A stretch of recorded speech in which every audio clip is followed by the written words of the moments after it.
This is the Hall of Fame. We can cheer everybody. The question and answer in 1989.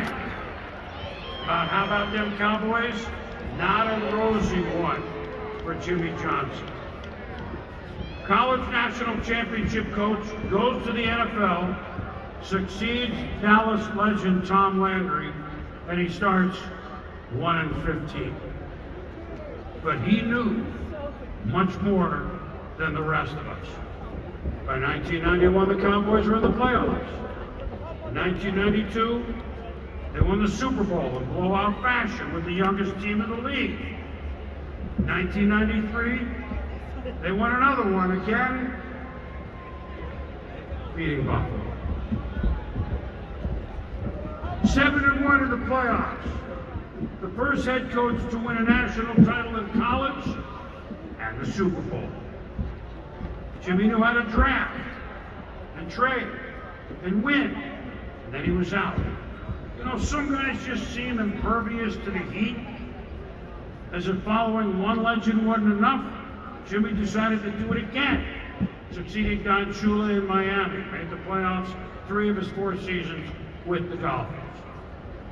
He sure paid attention and learned by coaching under some of the greatest names that you will hear. Jackie Sherrill, Frank Royal, Johnny Majors, Chuck Fairbanks. He knew what he was looking at. 9 drafts, 15 of the players he drafted would play in 63 Pro Bowls. And now he is looking at a Tryman here in Canton, Ohio.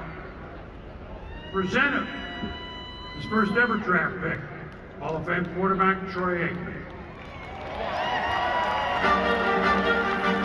I think the greatest contribution that Jimmy Johnson had on the game is taking a team that was the worst in the league in 1989 that won just 1 football game, and 3 years later being crowned Super Bowl champions.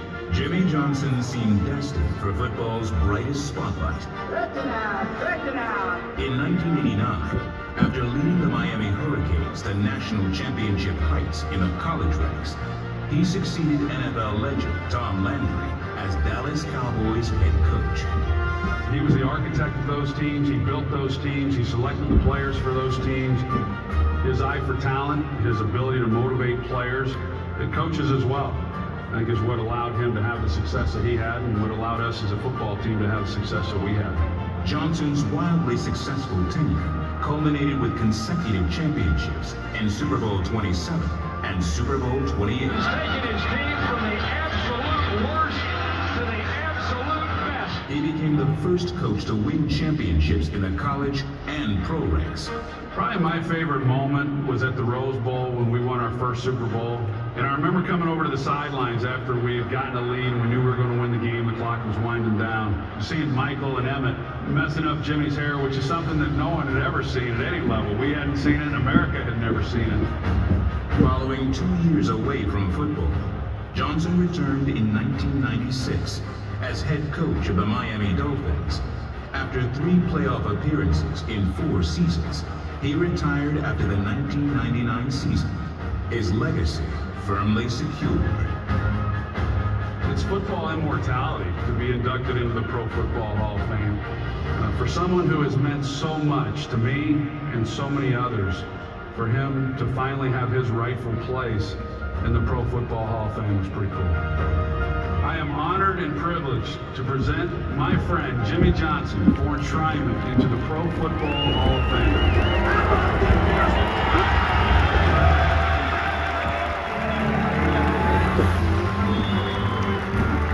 Ladies and gentlemen, presenting Jimmy Johnson for enshrinement into the Pro Football Hall of Fame, Troy Aikman.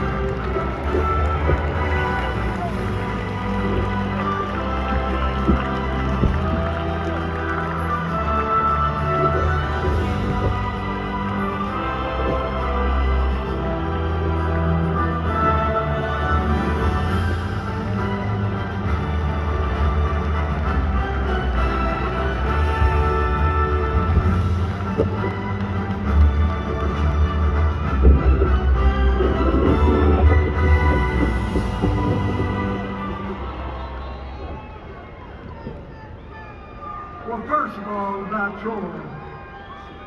You know, I had a lot of great players, but more than a great player, he's become a great friend. And I think that's one of the great things about our game is the relationships that we make with one another. Players, coaches, each other. It's a special, special game. And I guess you're asking, you want to know what I'm going to say about Jerry Jones.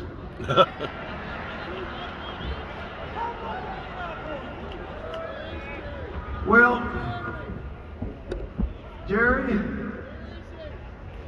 you told me, you said, we're going to make sports history before we ever bought the Cowboys, before you bought the Cowboys, because I didn't pay a damn cent. And you know what? We did make sports history. Not only for the Dallas Cowboys, but for the NFL. We go from the worst team in the league 2 years in a row and winning back-to-back Super Bowls and building a heck of a football team. We did it, and let me tell you from the bottom of my heart, thank you, Jerry. Thank you for giving me that opportunity.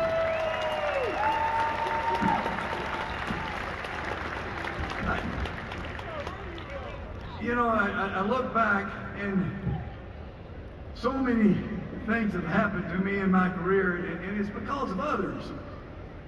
You know, I didn't do it, they did it. But before I get into the thank yous, I want to say something about the people that really sacrificed.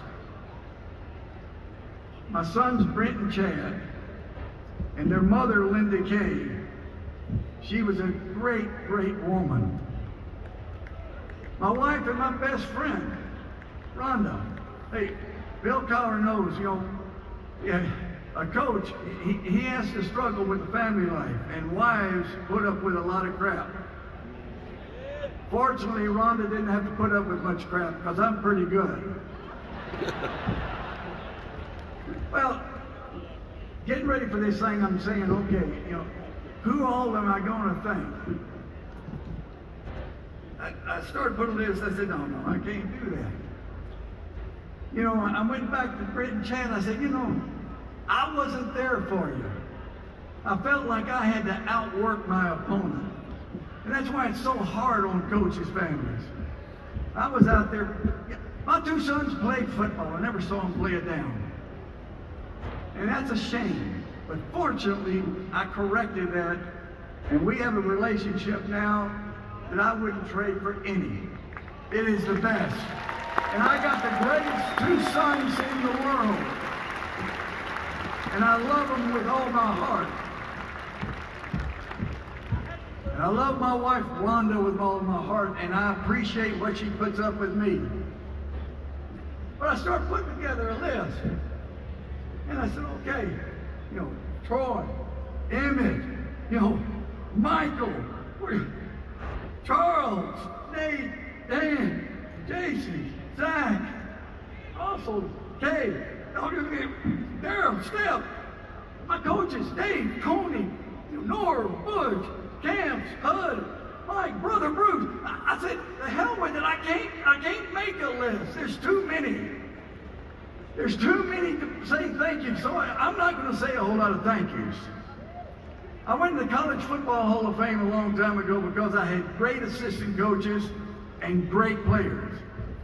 Maybe I had something to do with bringing them together, but they won the games. Those players won the games. I didn't win the games. I went in the Broadcasting Hall of Fame. Hey, listen to this. When you're sitting there with Terry, Howie, Michael, you know, Jay, Kurt, and you got the best producer in all of televisions with Bill Richards, hey, you're going to go into the Broadcasting Hall of Fame. It's because of those folks. And now I'm in the Pro Football Hall of Fame. Again, great assistant coaches, great players, and a great organization. Looking back, I went and counted, but I coached, recruited, or drafted 13 players in the Pro Football Hall of Fame. And let me tell you what, Zach Thomas belongs up here. Darren Woodson belongs up here. There's two players. Amen. They were key factors.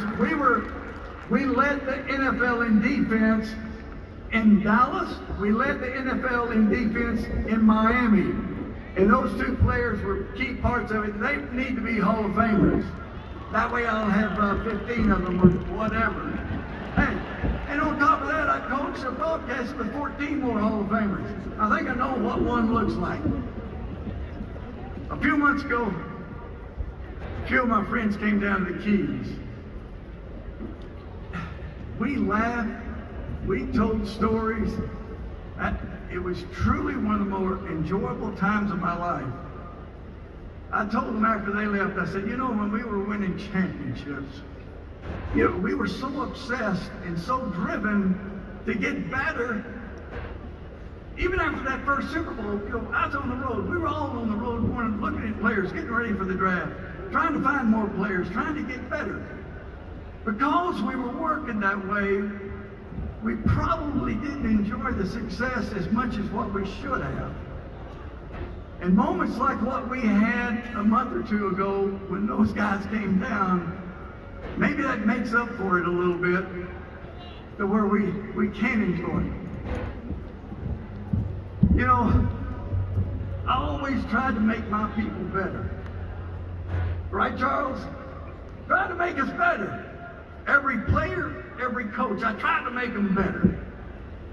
And, you know, I never really dreamed. I wasn't a dreamer. You know, dreaming's hoping. I believe. I really believe. You know, people say, what made you think when you were at Miami, you're going to take these inner city kids and they were going to get an education? What made you say that you were going to get them a college degree? Because that's what I talked about. I believe they were. And I may tell you, 90% of them got their college degree. And that's what I was proud of. What made you think that you're going to win a Super Bowl when you were 1 at 15? I didn't dream about it. I believed that we were going to win a Super Bowl. When you believe it, I think it has something the way you act and how you deal with people. Your expectation, and you put expectations on them. You treat a person as he is, he's going to stay as he is. Treat a person as if he were what he could be and should be. He'll become what he could be and should be. I didn't dream. I believed we were going to do it. You can live your life influenced by others, or you can believe in something, and people will say, hey, you're stubborn, you're foolish, you're crazy. But if you believe it, you're going to work to make it happen. Wayne Isaac had told me one thing. He says, Jimmy, he says, let me tell you something. I know how hard you work, but don't forget about QTL. Quality time left. Think about that. I'm 78 years old and I think about QTL all the time. Let me tell you something, folks. The people that you love, like my family right over there, appreciate those people. Because there'll come a day you're not going to be able to appreciate them because you're not going to be around. Thank you for your attention. Thank you for the opportunity. And thank everybody that helped me